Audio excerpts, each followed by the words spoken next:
Cheers. Cheers. What a good week.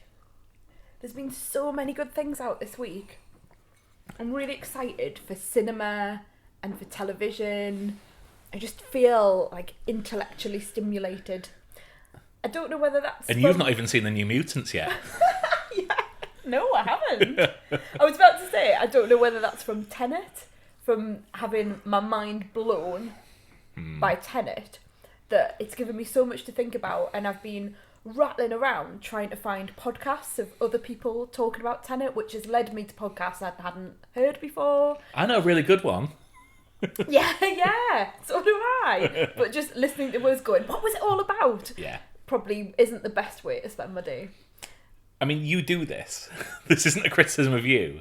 Hang on a minute. Saying this isn't a criticism of you after you do this doesn't bode well. You'll do one thing or remember one thing, like revisit one thing for the first time, and in this case, going to the cinema, and then all you think about in your spare time is going to the cinema for the next 2 months. Are you saying then I get obsessive about things? Yes. Okay. Excellent. Any more psychologizing that you want to do with me? No. Are you sure? Well, some might come up naturally. I'm not going to. I'm not going to say I'm never going to do it again. Fair enough. I'm not going to say what we're doing at this podcast, but Thanks yeah. very much. But I'm very excited, and I did want to go back and see Tenet again, and haven't quite made it. But there's been a lot of things going on, and maybe it just needed room to breathe. But now that I understand it a bit more, and I've read loads of articles about it now as well, so I think I'd really benefit from watching it again. But yeah, I think that's been the thing that's driven me forward this week. I feel good about culture. Good. So, a bit of news has been released, going back to our first after work drinks. Yes. Well, we spoke about Mulan coming on a premium tier on Disney Plus. Yeah, we weren't that keen. Neither of us were keen. You were less keen than me. Yes. So, a few details have been released today. Don't know if you've seen the price. Was it? Because last time I spent quite a bit of time trying to do the conversion. It never works that well. Dollars to pounds, and it came out something like 23 something. But I've seen it's 19.99. 19.99. Yeah. Which is the price. What did we pay for Tenet? Well, I paid nothing because I'm on a annual plan. Oh yeah, what did I pay for Tenet? I think you paid £7.50. Okay, so okay, so it's still a bit more expensive than. So us two going to the pictures. our cinema is quite cheap because, as we mentioned, there is loads of them in the area. Yeah. I mean, I suppose if you add in your coffee and some sweeties, then it might reach 19.99. Well, I mean, if you're taking kids, if you've got 2 kids and they want popcorn, and they want them blue drinks that you get from the Tanga Ice Crush machine, Ice Blasts. Yeah. You're probably going to spend 20 quid. I still think it's a dangerous precedent, and especially considering they have now released the information that it will be going on the regular tier of Disney Plus. Okay. On the 6th of December. Now, it wasn't officially released, was it? Someone had spotted, was it a web page, like a holding page? Yeah. That said coming soon to Disney Plus normal. Yeah, I have seen people report this now as fact. Okay. Whether that's been confirmed by a source within there or what, I'm not sure, but yeah. So in either event, even if it does come on Disney Plus, let's say December, so you run up to Christmas or January, New Year, so that would be the best time to put it on. Why would you pay when you could see it in a month's time? I mean, if I had a 9-year-old child, I may not be able to have that argument with them. Are most 9-year-old children really desperate to see Mulan? I'm not convinced. Okay. This is very much I hesitate to say an adult version of Mulan, but from the trailers that I've seen, it is not the Disney as we know it. It's Disney-fied, cartoony version of Mulan. And I think kids respond to hype, and if their mates aren't going to be seeing it, because I don't think this will be necessarily a commercial success. No, I'm not sure it will be either. Which I'm sad about, because I think if it had more hype, if we had lots of reviews saying how great it is. I mean, I don't know if it is great, but if you have that build up, and you have people talking about the things that we spoke about last time, which was the background of the diversity of the cast and also the director. So, you know, you want to really promote those things. But yeah, I'm not sure. I mean, the other query that I've had in my mind is, and I've had since we had this conversation, what would I do if Black Widow came out this way? Because I think Black Widow, part of a continuing storyline through the Marvel films, I might have a debate about it. I still think 1999 is a lot of money to pay for a Black Widow film. I mean, it's not main Marvel, and you know, we kind of know what's happened to all the characters because we've seen Endgame. But there will be, you would think, and I've been caught out this before in Ant-Man and the Wasp, but you would think it would be a launch for the next few films within that. I just kind of feel that, and this is like sacrilegious, but I just kind of feel that Marvel's kind of just needs to pause for a bit at the minute. Like, it's done Endgame, it's got to the end of that journey, and maybe it just needs to take some time away. I don't necessarily want some time away. I think I just need a bit of a reset, and I'd like them to try different things. And I mean, I'll probably talk about New Mutants on the main show this weekend. The main show. Main show. Yeah. Why do I always say that? I don't know, because we don't even call it the main show in real life. Yeah. That's obviously not part of the MCU, but that does try something different, and it was really welcoming to see. Yeah, I might, if Black Widow comes out this way, I might be tempted. Okay, well, it's coming out of your pocket money. That's fine. That's absolutely fine, Mum. The other thing is it going to drive people to piracy? What do you mean? Sorry, do that again? Drive people to piracy? So yes. You mean if it comes out at the cinema, it would drive people to piracy? No. Or if it comes out on Disney Plus. How would that drive people to piracy? What, people just recording it? No, on their... but there will be a mint copy of it available immediately. So the thing that stops people pirating, say, Tenet, is that the only copies out there at the minute are, I assume, people sat at the back of the cinema with a video camera. Okay, understood. Whereas this is going to be on 4HD. Does that exist? No. Probably not. 4K is what you're thinking of. Very good tellies. Yes. That's what I'm saying. So this is on a very good telly, a big screen with someone's got their recording equipment just pointing at it. No, it won't be pointing at it, honey. That's not how it works. That's not how it works. No. Am I back in the early 90s? Yes. With my Mac on? Yeah. No. You are like the Peter Kay joke about the parents who who think that if they talk over the video, then they might appear on the recording. Oh dear. All right. So explain to me. So look, there will be people who will capture this, and it will be available to download for free through torrents and news groups within seconds of it coming out. All right. But that's like with anything, surely, that's on the telly. Well, it's the same with anything, with any film that comes out on streaming, but you don't normally get something that's cost this much on streaming first. And has had so much chat about it. I mean, you regularly get, so for example, the Oscar films appearing on torrent sites as they are released. Right. Because they release screeners to the Academy. Yeah, I understand that. Yeah. Mm-hmm. I don't know whether it will necessarily affect the box office or affect the take-ins of this. I think with the Oscar films, it's a lot down to access. Like I say, not everyone can have access to a cinema to go see it. And as we've seen with sort of downloads of music, making them available on a premium for a price normally means that people will buy them. People who were going to buy them anyway will buy them. But yeah, I'm surprised that Disney aren't trying to get some exclusivity out of this. But yeah. Can we talk about the Batman trailer, please?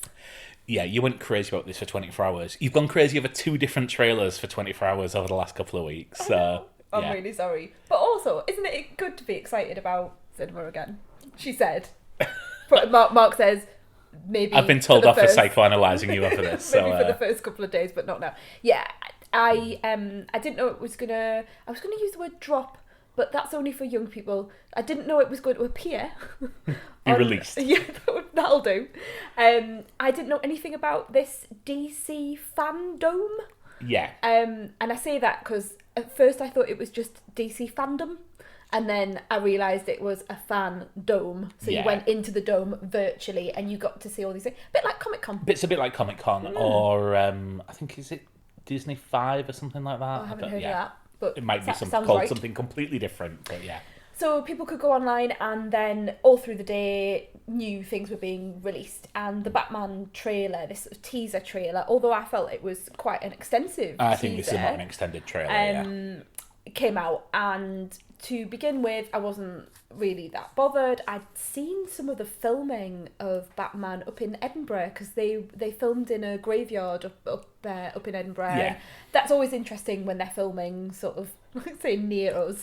But, you know, when they did, what was that other film they did up, it was a Marvel where Thor was up in Edinburgh and...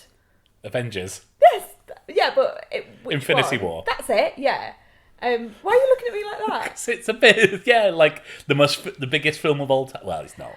I just remember them all being round the castle and the cathedral and things like that. So Yeah, the film of Durham as well. oh yes, that was it. That's the other thing as well. Yeah, that's what I'm getting confused about. Sorry. Right, moving on. So I've seen things in the news, but hadn't really paid it too much attention. Hadn't really thought about the people who were in it.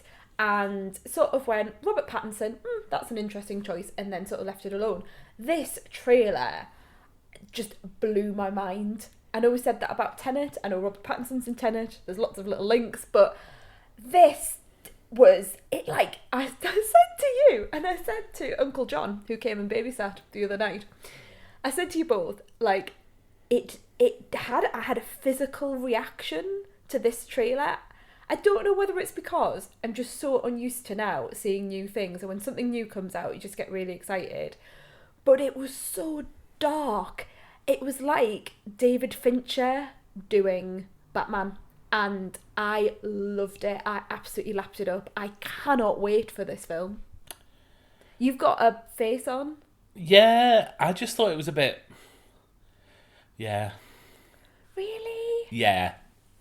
Oh, Like, I will go see the film, but it didn't excite me at all. Not even like the Nirvana.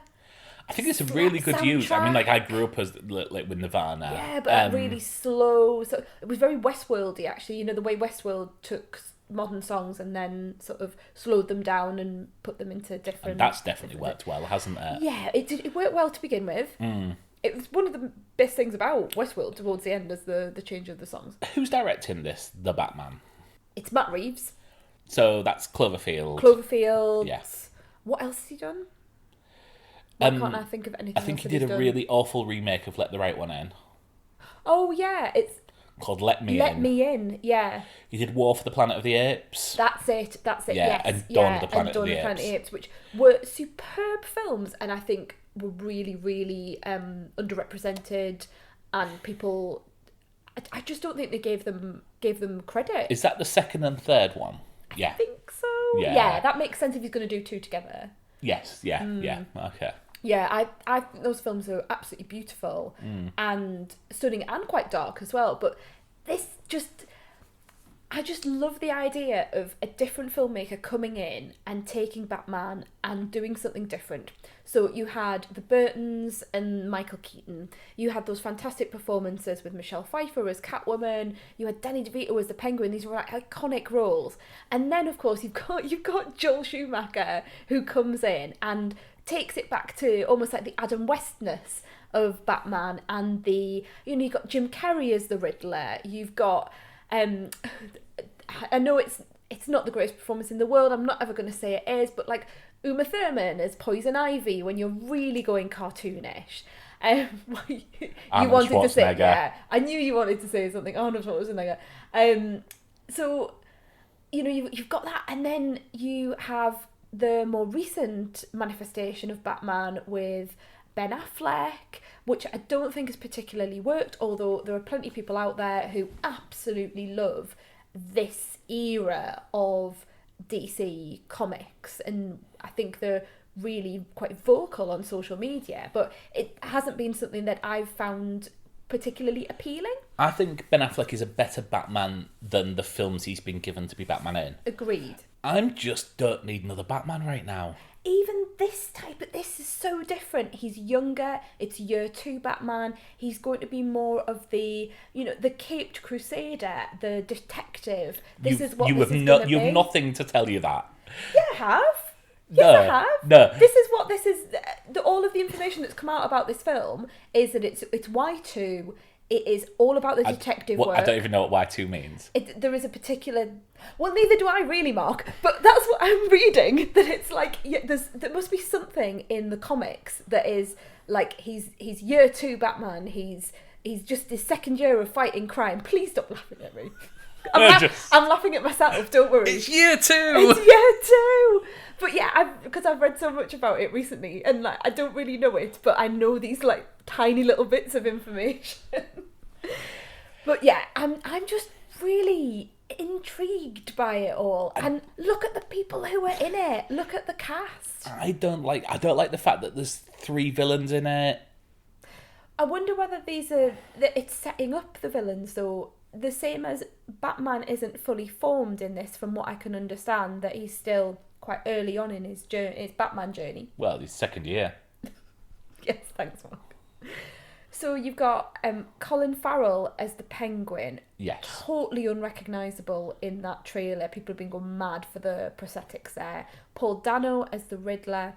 You wouldn't know he was the Riddler, I don't think. He's wearing sort of almost like steampunk glasses and tape over his face. He's got a green coat, but you don't know it unless someone tells you it's green, and then you look at it and it's more khaki. And Zoe Kravitz as Catwoman, and she's saying that she's taking a lot of her inspiration from Michelle Pfeiffer, which sounds fantastic to me.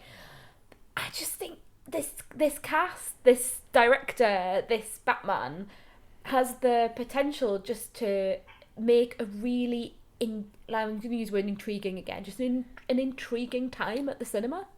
It might fall flat on its face, Mark. It might, but... I'm really happy that you're excited for this. I think you're getting excited for the hype rather than the... I remember when Space released their second album and Tommy Scott was out there saying, I think it's one of the best albums a British band has released beforehand. And it wasn't. And No. Avenging Angels wasn't a good song. It wasn't the best. But, he's very likeable when you go and see him live, like we've done a couple of times. Yeah. Where he drinks from a wine bottle. Yeah. Just one wine bottle in his hand. Anyway, we're not reviewing Tommy Scott. But yeah, I'm really glad that you're happy for this. That's a slightly patronising tap on the arm there, I have to say. Yeah, absolutely. Yeah, I feel I need to bring you down. You're happy. Yeah. We also saw the Suicide Squad trailer just now. That'll bring me down. There we go. Look, I'm deflated. I'm a deflated balloon. I mean, there's a lot of people in this, isn't there? And I'm guessing a lot of these are going to die quite quickly. I'm just not excited. I know James Gunn's doing it. It's written and directed by him. They want to reboot Suicide Squad, now The Suicide Squad. I just think, why have they've just put a "the" in front of it. It doesn't really do anything for me. I'm intrigued by I'm going to stop saying intrigued tonight as well. It's clearly my word of the night. I'm interested in the characters because they look weird. Like Ratcatcher 2. I love the fact that there's a 2 at the end of that. Polka Dot Man?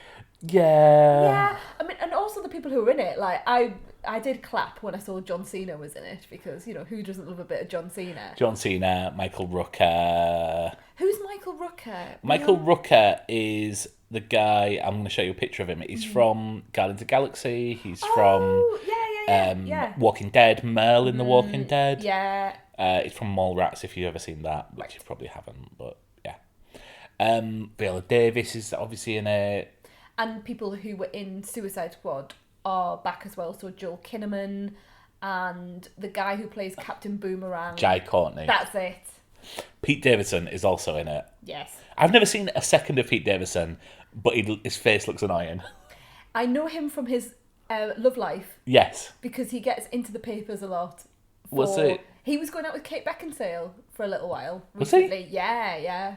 Yes, he Is that the second person we've been talking about today? Yes. Was it Jack Whitehall was also... Yes. Okay. Yes. Fair enough. Okay. There's a lot of celebrity gossip going on in our house today. Apparently so.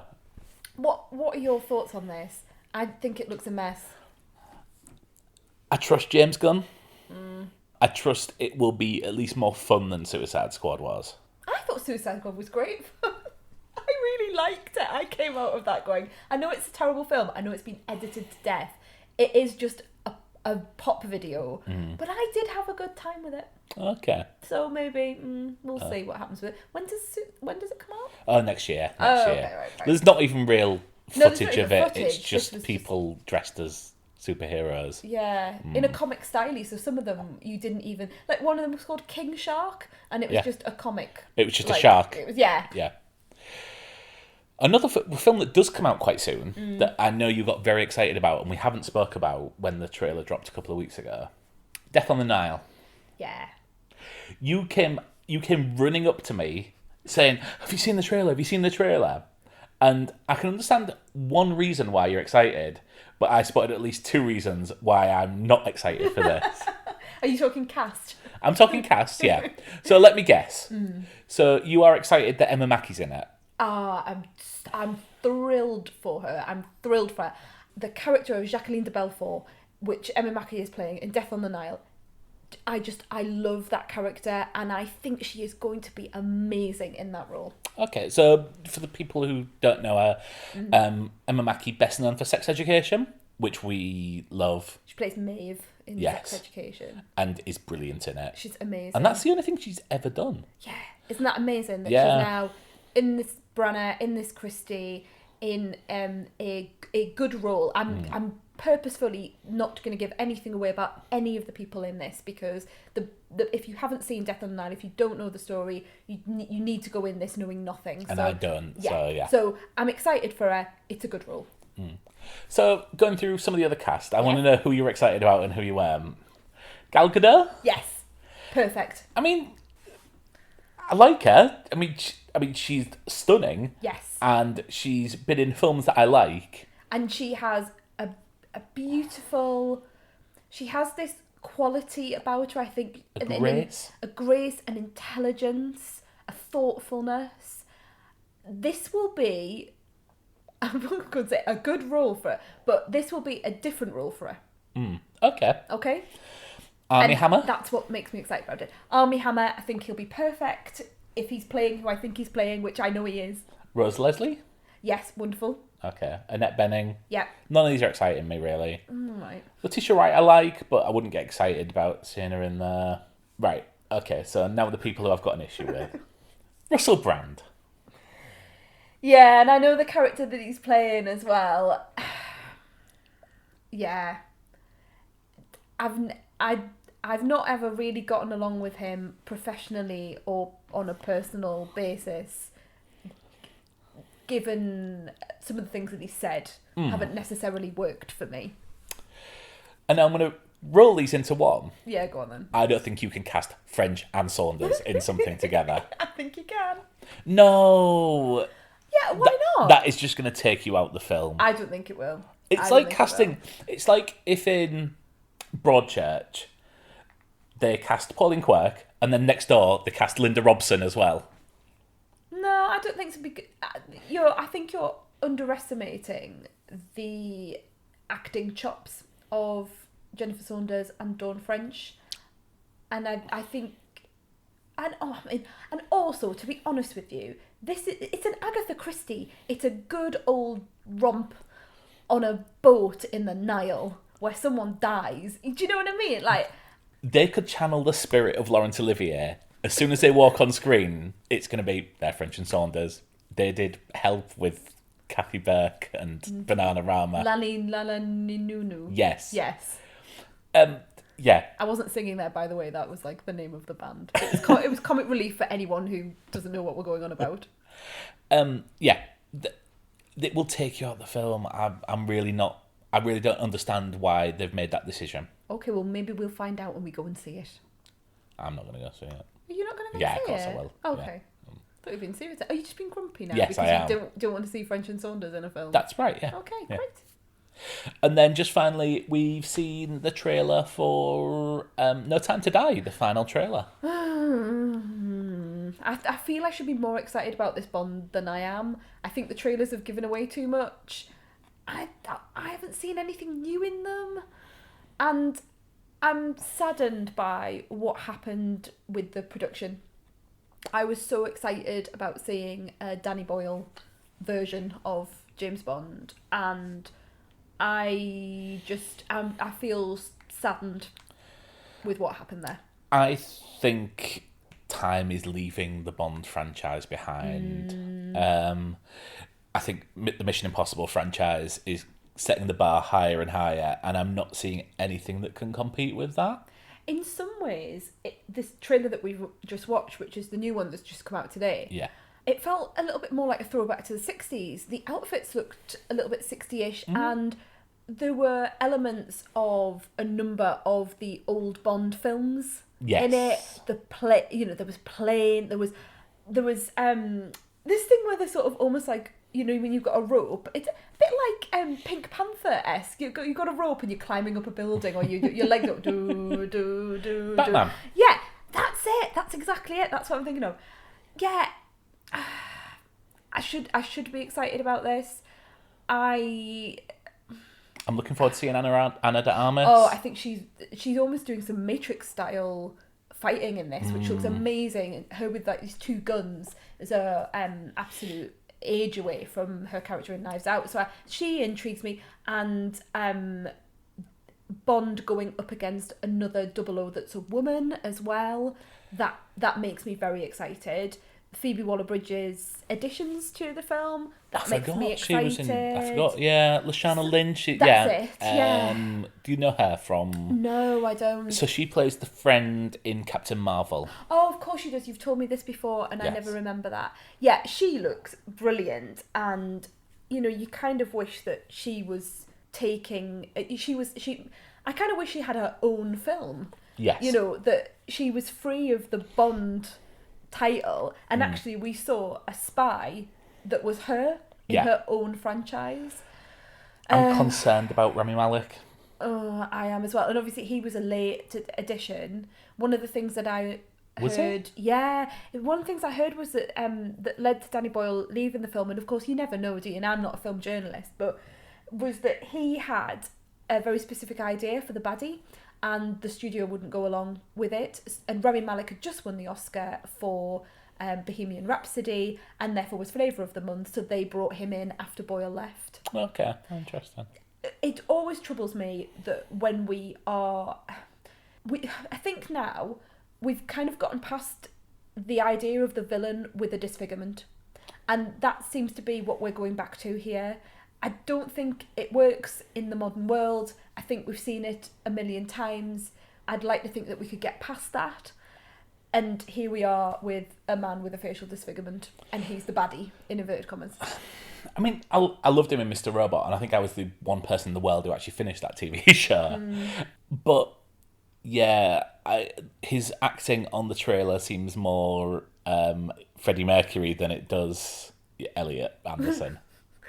Yeah, it's quite, it's quite camp, it's quite, it just seemed, without making a pun, it seemed quite robotic. Okay. And a bit by numbers, but you never really know with a trailer. They're only showing us what they want us to see, but it was quite a involved trailer. It was showing things that I thought you could have kept that for the film. So I'm talking myself out of the argument now, but having said that, I don't remember anything from Spectre. So I might need to go back and watch that again, which won't be a fun experience from what I remember. But not really. I mean, if you can't remember much, I can't remember Lea Seydoux being in it. There's a wrestler in it. Batista. Yeah. Yeah, but so obviously Lea Seydoux is a big part of the plot of this. I didn't even realise she was in Spectre. Yeah, okay. I take it she's the love interest, and because he's at the end of Spectre. Spoilers for anyone who hasn't seen Spectre. And I remember the twist. Okay. Yeah. No spoilers for anyone who hasn't seen Spectre, because I'm not going to go into it now. But yeah, she is the and I think that's such a sad way of putting it, isn't it? The love interest, but I suppose it's a Bond film. Yeah. Yeah. I hope they give her more to do than being that. I mean, I'm excited by see Carrie Fukunaga do this. Yeah, and like I said, you're saddened from Danny Boyle. I don't have anything against Cary Fukunaga, but I hoped that he would have brought more of the horror elements to it, as that's what he's mainly known for. Is he? Darkness and horror, yeah. I think more True Detective is where I associate him. Yeah, well, that's what I mean. I don't want to say that's necessarily horror, Oh, but okay. I would. I think there are some really dark, horrific elements to True Detective. Really, I'm thinking of some very specific scenes here. Okay. Yeah, very, very things that really stay with you. But I haven't seen any examples of that in the trailer. But who knows? We'll see. I just get the feeling it's going to be a bit of my favourite word, mishmash. Well, we'll go and see it. So yes, we will. Yes. And then we'll probably have to do a spoiler special again. Yeah, definitely. Right. Yeah, that's all I got. That's all I've got. I started really excitedly with Batman, and now I'm really, really not excited anymore. Thanks for that. You've done what you wanted to do. You've brought me back down to the ground. Brilliant. I am back to earth. Same as usual. But just think of year 2. Oh no, you're going to be saying that all night now, aren't you? Yeah. Yeah. Maybe I should do some more research. Maybe I should understand things before I just shout phrases out. Thanks for listening, everyone. Yeah, thanks for joining us. And we'll be back with some TV reviews and probably films as well, because I've been to the cinema this weekend. Spoiler alert. Cool. See you later. See you later. Bye. Bye.